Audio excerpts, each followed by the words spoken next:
Hey guys, welcome to my channel. আমি মহারাজার। এখন আমরা কথা বলবো যে খাকি টু নিয়ে। খাকি টু এর আজকে জিদ্দার শুটিং শুরু হয়ে গেল। এর থেকে বড় আপডেট আর কি হতে পারে।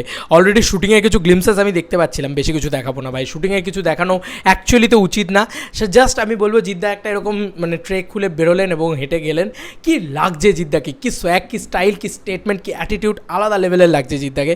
এবং এটা পাঠিয়েছে আমাকে অর্জুন। ও কোথা থেকে পেয়েছে আমি জানি না, মনে হয় টেসবুকে পুরো বিষয়টা লিক হয়েছে। যাই হোক, ও আমাকে পাঠিয়েছে, আমি তোমাদেরকে দেখাই পুরো বিষয়টা। যে ও কিন্তু দেবদার ফ্যান, হ্যাঁ, বাট ও তাও এটা পাঠিয়ে দেখাচ্ছে যে খাকি টু এর ইয়েটা সে শুটিং শুরু হয়ে গেছে। তো আমি কিছু ছবি দেখাচ্ছি, আমি জিদ্দার ওই ভিডিওটা দেখাবো না, আমারও কপিরাইট ফালতু ঝামেলা হতে পারে। কিছু ছবি দেখাচ্ছে, এই ছবিগুলো এই যে এইভাবে শুটিং চলছে আর কি। এটা শুধু ক্যামেরা দেখা যাচ্ছে, জিদ্দাকে দেখা যাচ্ছে না, তোমরা দেখতেই পাচ্ছ, তাই জন্যই তোমাদেরকে দেখালাম। এখানে ক্যামেরা পার্সনদের দেখা যাচ্ছে।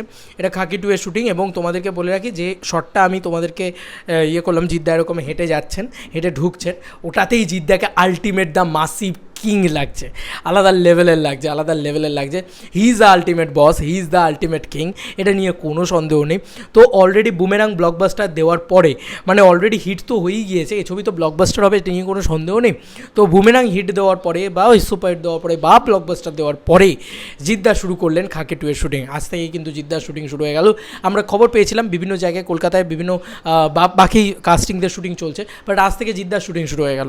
জিদ্দাকে কি লাগছে ঘ্যামালুকে, মুস্টাইজ লুক, হাতে ওই খাকি পোশাক এবং মাথার চুলটা দেখো একটা ডিফারেন্ট ওয়েতে কাট করা, এবং সেটা কিন্তু দারুণ লাগছে, একদম ডিফারেন্ট ওয়েতে জিদ্দাকে দেখতে লাগছে। এবং একটু এজেড লুক দেওয়া হয়েছে জিদ্দাকে, যাতে জিদ্দাকে একটু এজেড লাগে। এবং বয়সের সাথে সাথে জিদ্দার তো বয়সটা হয়েছে না, একটা ডিসেন্ট বয়স হয়েছে, সেই বয়সটার সাথে সাথে সেই বয়সের চরিত্র যদি উনি প্লে করেন, যেরকম রাম যে ক্যারেক্টারটা ছিল তোমার রাবণ ছবিতে, সেই চরিত্রটা যেরকম একটা প্রফেসরের চরিত্র, কি ভালো লাগছিল না দেখতে। সেই রকমভাবেই কিন্তু একটা বয়সের সাথে সাথে যদি একটা চরিত্র প্লে করেন না, সেটা খুব মানে খুব যুক্তিযুক্ত লাগে, খুব ভালো লাগে। যেরকম কমল হাসান বা আমরা তোমার তোমার থালাপতি বিজয়, এরা সব বয়সের সাথে সাথে চরিত্র প্লে করে, হেভি লাগে দেখতে। তো সেই জিনিসটা কিন্তু আবার আমরা দেখতে পাবো জিদ্দার ক্ষেত্রেও। এবং খাকি টু, নীরজ পান্ডে এই ছবির সাথে জুড়ে রয়েছে, আবার সেই চেঙ্গিজ ভাইবস কিন্তু কাজ করতে শুরু করে দিয়েছে বন্ধুরা। এটা ভয়ঙ্কর লেভেলের খেলা হবে, হেভি মাসি অ্যাকশন থাকবে। প্রথম শর্টই যেটা শুরু হয়েছে সেটাই কিন্তু অ্যাকশন দিয়ে শুরু হয়েছে। বলে রাখি, জিদ্দা কিন্তু এটাতে লিড হিরো প্লে করতে চলেছেন।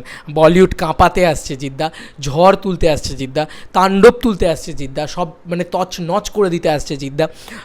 আমি এটাই বলবো যে এটা নিয়ে আমি খুব এক্সাইটেড ছিলাম, আছি, থাকবো। এবং এই শুটিংটা দেখে যেভাবে গাড়ি ফাড়ি উল্টে পড়ে রয়েছে ভাই, রোহিত শেট্টি ভাইবস আসছে। আচ্ছা, উড়ে আস সর্বনাশ, কি অ্যাকশান থাকবে, কি মাসি মোমেন্টস থাকবে ভাই, নেটফ্লিক্স কেঁপে যাবে জাস্ট। আমরা নেটফ্লিক্সের সবাই সাবস্ক্রিপশান নেব, আমরা সবাই শুধু জিদ্দার জন্য নেটফ্লিক্স দেবো, কারণ ওটা জিদ্দা, ওটা আমাদের কাছের মানুষ, ওটা আমাদের প্রাণে থাকে।